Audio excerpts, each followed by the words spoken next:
Hey, what's up, guys? I hope you're all having a wonderful day. I am bringing you a story by The Guardian, and the reason I'm doing that is because I want to help paint a picture for everybody who is seeing this.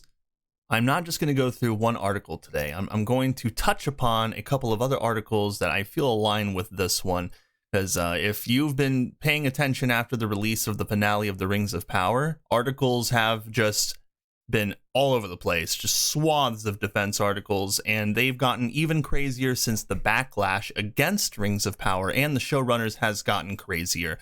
So everything's just kind of hitting the fan right now, and we've got media all over starting to admit that the show was bad. So let's read this story by The Guardian and see what we can piece together from these opinion pieces.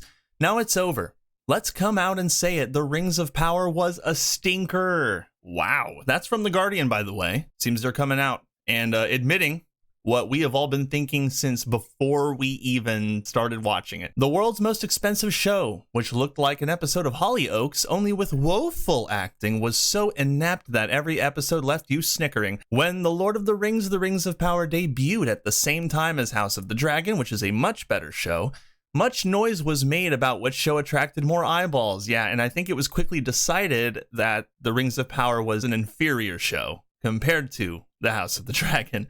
According to Nielsen, it was a conclusive victory for Tolkien. No, it was not a victory for Tolkien. The fact that what did they say? How many people? 25 million people, 1.25 billion minutes. The fact that people watched a billion and 20, that much of the show in the first two episodes, if that even happened, it would not be a victory for Tolkien. It would be a victory for the woke mob who infiltrates these studios and writes a bunch of woke crap to push out to us and push their agenda. It's stupid. But over the week, something strange has happened. House of the Dragon has sucked up the spotlight. Yeah, no kidding. Gee, I wonder why. It has attracted tweets, theories, memes, discussions, all on a rolling boil since the first episode. See, people are just like, well, why are you comparing House of the Dragon and the Rings of Power so much? They're not even comparable. Well, look, they're doing it here. Everyone's like, well, you shouldn't compare the two, and they make articles about how we shouldn't compare the two, but then they come out and compare the two. Meanwhile, if the Rings of Power has been seen anywhere, it was only in places paid for by Amazon. Yeah, there are billboards and adverts and special Amazon packing tape adorned with the show's logo, but in terms of spontaneous, organic excitement, it has been a wilderness. Wow. Why? Well, now that the first season is finally over, there is one clear answer. The Lord of the Rings of Power isn't very good. No, it's trash. It quite often isn't anywhere near good. Somebody commented, I think it was on Twitter, and they're like, oh, I don't think that it's trash, because it has a couple of good qualities. Calling it trash would imply that it doesn't have good qualities. And I was like, well, I mean, one man's trash is another man's treasure. I believe that the show is trash and that it can be called trash, even if it does have a few good scenes, okay? And a few good scenes does not constitute a success for this show. 100% no. There are moments in almost every episode where I have found myself snickering into my sleeve at how inept it is, and all these misgivings were massively underlined by the finale. Friday's final episode promised to answer the question at the heart of the first season: who was Sauron? It was Halbrand. We all knew this before the first episode. Throughout the last few weeks, the show had been tying itself in all kinds of knots to get us to care about this, wheeling out a truckload of mustache-twirling figures with Sauron potential. Was it the evil orc everyone called father? The man who fell from the sky? Was it the evil woman who looked like Curtan from this country? Or was it the man who spent the entire season hanging out with Galadriel and was obviously Sauron all along? Who knew? There's no point telling you the identity of Sauron. If you watched, you know who it is. Even if you didn't watch, you know who it is. I'm pretty sure people figured it out just from watching YouTube reviews. If you didn't watch, you don't care, no? And if you like collecting decontextualized spoilers like Strange Little Presents, then you will have Googled Rings of Power, who is Sauron, 1 second after the episode finished airing and been assailed by thousands of online publications screaming out his identity for clicks. My point is this: good television cannot function on who shot Phil Mitchell cliffhangers alone. Yes, that might be the destination, but the journey also has to be enjoyable as well. And in terms of both plot and presentation, The Rings of Power simply hasn't cut the mustard. The biggest issue, the one that caused the bulk of the snickering, was the acting. This is a show with a sprawling cast blasted across a number of locations, and there is no consistency whatsoever. People don't seem to have been told what sort of show they are acting in. It's bizarre. And some of the most bizarre acting, in my opinion, comes from Morfydd Clark herself. Even though he says at its best, largely thanks to the thrilling, urgent Morfydd Clark. What is so thrilling and urgent about her acting? She literally has the same expression the entire show, smiles once or twice, and she only smiles when she's about to do something mean and cynical. Anyway, let's read on. Who clearly felt the sting of every word she spoke. No, we felt the sting of every word she spoke. It stung. It hurt so bad. Every time she opened her mouth and was like, I am the killer of all orcs. It was just like, please stop it. No more. Enough. Mercy, showrunners. The Rings of Power came off as a pretty good prestige drama, but at its worst, oh boy, there was some toast of London-level acting on display, some Sherry Breath regional theater matinee performances stinking up the place. Oop, ding. I don't want to single out any individual actors, partly because it would be cruel, but mainly because I suspect it's the fault of the directors rather than the actors. No, it's the fault of Amazon for even trying to make something big out of so little. That was a huge mistake in my opinion. Even in Friday's episode, some of the smaller parts appeared to have beamed in directly from an unaired 1983 episode of Doctor Who. A good director with an overview of the entire series would have steered moments like this into safer territory. You see, I like to go back to shows like Haunting of Hill House, because I think that show sticks out the most for me because I love horror movies and TV shows. I've grown up with them. But The Haunting of Hill House on Netflix stuck with me the most because Mike Flanagan directed the entire thing. I'm pretty sure he wrote a lot of it, or at least had he had a lot of creative control. But because of that, it was a crafted story, a well-crafted story with great characters, a great plot, and everything tied together nicely. And I feel like it's a mistake to take on such a huge project like The Lord of the Rings and make a whole series out of it if you're going to just keep switching out writers and directors and no one really has a cohesive idea of how to move forward. So that's just a little bit of a tangent on my part, but I just feel like it needs to be said. I feel like people just don't say it enough. It didn't end there. Bear McCreary's ever-present score was syrupy and phoned in, and as if he fell asleep on the fantasy preset of his keyboard. The whole thing was lit as if it was in an episode of Hollyoaks. Given the sheer amount of money thrown at the show, some of the visual effects were incredibly inept.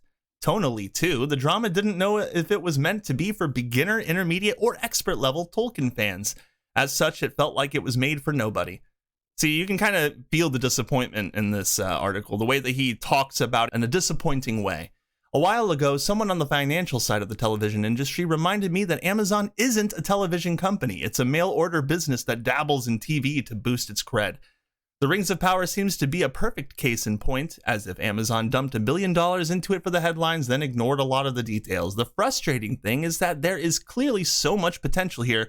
I think there was, but anything that they do from here on out in season 2 is going to be tainted by how awful the first season was. And so it's going to be hard to turn customers towards you with a more positive outlook on where the series is going. After everything they've done, J.D. Payne and Patrick McKay, I feel like they just need to be fired.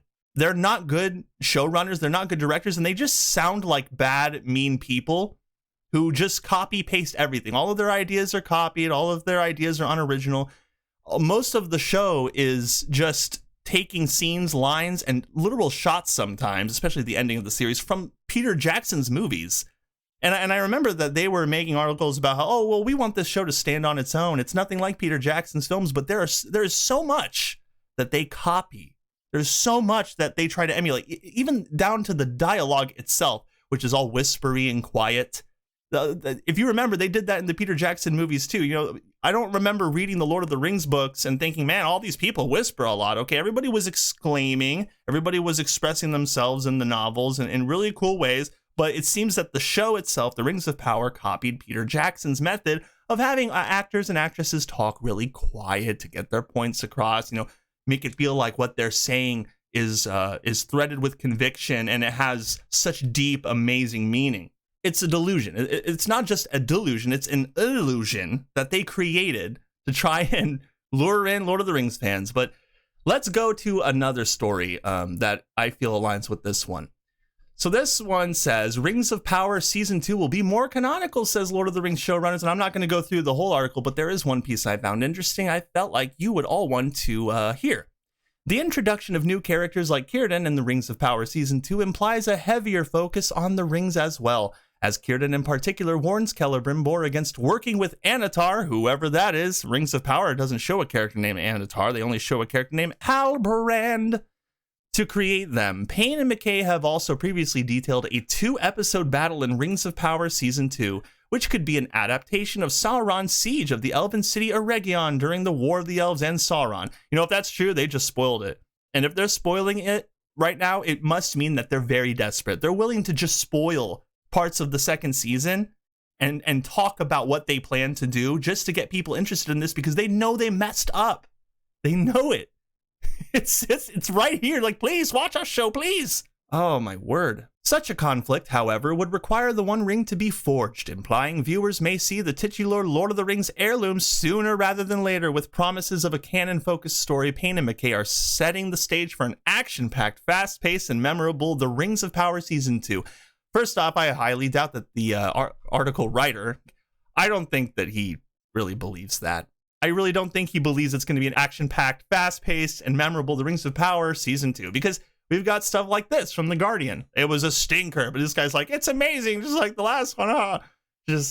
And we don't just have things like this. It will be more canonical. Trust us. Stick with our story. Stick with our storytelling. Stick with Sauron, who's going to be more like Walter White. He's going to do all kinds of Walter White things. It's going to be cool. You know, this show will be a lot more like Breaking Bad. Please love our show. Let's go to the next one. The Rings of Power appears to be struggling to connect with younger viewers. Oh, but this is the generation they were trying to appeal to, was it not? In other words, while the show has a sizable audience, conversation has been lacking, yeah, I'd say, in the show and behind the scenes. And conversation between younger viewers and older viewers. There's actually a huge disconnect between the viewers and the showrunners themselves. They talk nonsensically. They talk like they're psychopaths. Psychopaths! But you know what? Let's check another one just in case. The Rings of Power Season 2 is already moving fast through production. Yeah, because moving fast helped it last time, right? When they filmed that sword fight between Galadriel and the 6 other soldiers, and they did it in like one day. Are you kidding me? They're moving fast through production. They're just speeding through it, trying to get a second season out as fast as possible. Let's not take our time and rethink what made the first season such a big problem for all of the viewers. No, let's just ramp it through. Get that woke message out there. With the first rings forged and the true identity of Galadriel's boyfriend, mortal enemy revealed, the Rings of Power is finally ramping up. Oh my goodness. And all the cast is returning. What will the season 2 be about? We can therefore expect some tension between Galadriel and Elrond. Great, like anybody cares about that. She's basically been mean to him the entire season. This show was a complete disaster, and it's ridiculous, but it's expected to see things like this. And there's so many articles like this, I can't possibly cover them all, but I'm going to try to at least get an encompassing picture painted for everybody watching this, because this is the kind of thing that they're probably going to be doing for a while, until the show either fizzles out and the showrunners are fired and new people are brought in, or until we see season 2. So either way, I feel like it's going to be a wild ride, because some of this stuff just really breaks my brain sometimes. I hope you all have a beautiful day. Like and share this video, subscribe, click that notification bell, and I look forward to seeing all of you next time.